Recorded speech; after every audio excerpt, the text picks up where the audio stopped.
Well, good morning, Century 21 New Millennium. Hope everybody's doing well. I'm just trying to get myself last bit together there. Boy, I tell you, I was sweating bullets coming out of that barber chair, and I walked back into the office. I wanted to duck in somewhere and hide. And my staff was actually very nice to me. They were telling me that my hair looks different, but it looks all right.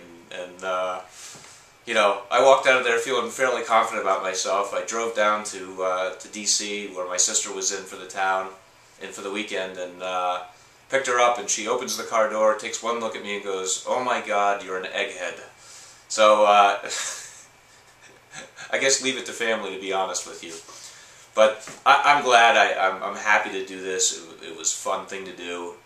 It means that we raised a lot of money in 1 week for Easter seals, and I'll do something like this all day long if we can continue efforts like that. I think it's a very cool thing.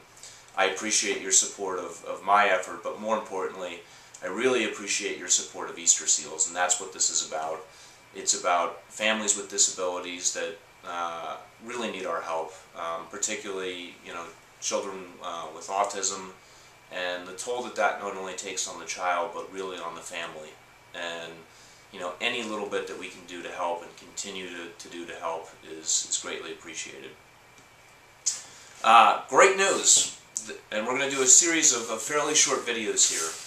The great news is we're coming off of an absolute record May, and it quite possibly may be our best month that we've ever had. It's a little early to be able to tell that, but we're certainly right there in terms of the best months that we've ever had in May. In May, for sure, it's the best. Here's what's great about that news. May, comparatively to June, it pales. In June, we already have 222 pending transactions. That's what we know about, and I always know that there's a few more that will come in that I don't know about. That is, with significant dropout, that will be the best month that we've ever had. And it's at a much higher sales price than what we've been seeing so far this year. So it's just an unbelievable combination. And that extends out through the end of the year. Our pipeline continues to grow. It continues to get stronger. July looks awesome. Our long-term pendings look awesome. Things are going really well. That's a complete setup for what I'm going to say next. Our message this morning, our main message, is about controlling our own outcomes. And controlling our own outcomes is a simple idea. It's about focusing on the things that I really am able to make a difference in, and letting go of the things that I can't make a difference in. I'm the biggest offender. I sit on the USAA Advisory Council, and I think that I can make all these differences in terms of how an entire processing center is going to change. And the truth is, I don't affect it. I affect it a little bit. By being on the Advisory Council, I have an opportunity once a month to make sure that they're very clear about what the specific problems are that we're facing. Beyond that, I don't understand what they do operationally. I've been down there, I've visited, I probably understand it better than most people, and yet I still don't have the day-to-day, and I don't know what their issues are. And I know that most of their issues are because of growth. Most of their issues are because, hey, guess where most of our 222 pending transactions are coming from? They're coming from USAA. And so that's putting a lot of pressure on a growing platform, and things aren't working the way that they should. And I'm making no excuses for that. I want to be really clear about that. They make no excuses for it. They're working on it.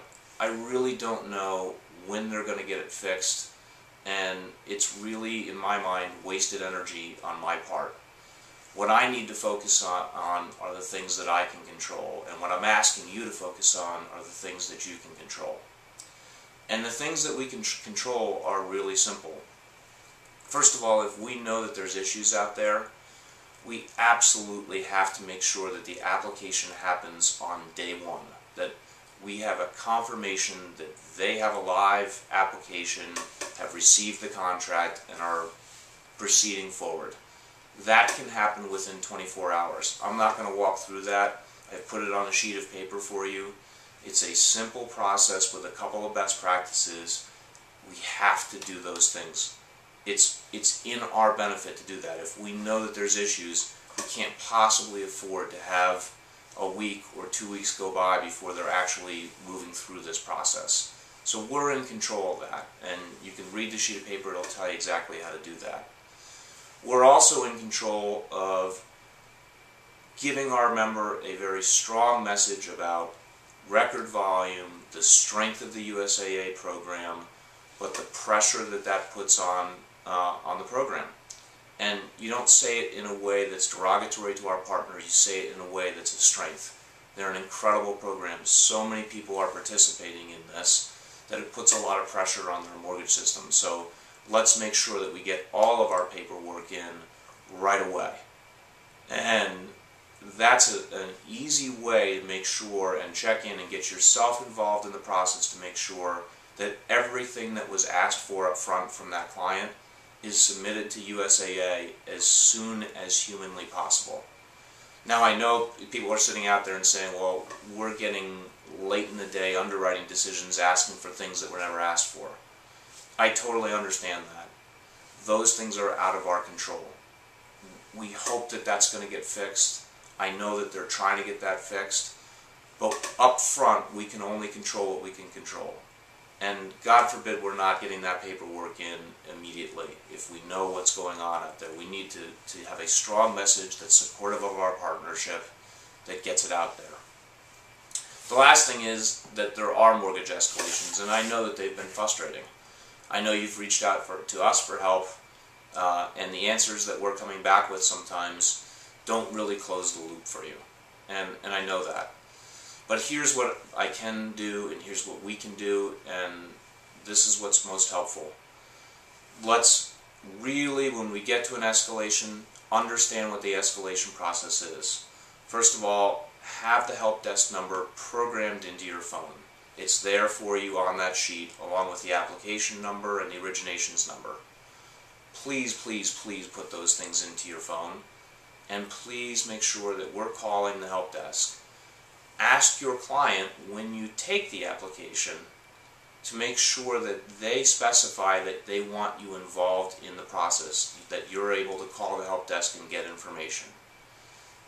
Beyond that, if we just follow the escalation process, it's the member's name, the file number, the loan number if you have it, confirmation that you've talked to the help desk, and really in 3 or 4 sentences, you should be able to tell us, here's where the loan stands, here's what I need, the resolution that I'm asking for is X. I know that there's a lot more to that. I know sometimes it feels good to vent it out and say, you know what, I did this, somebody else did that, or they didn't do that.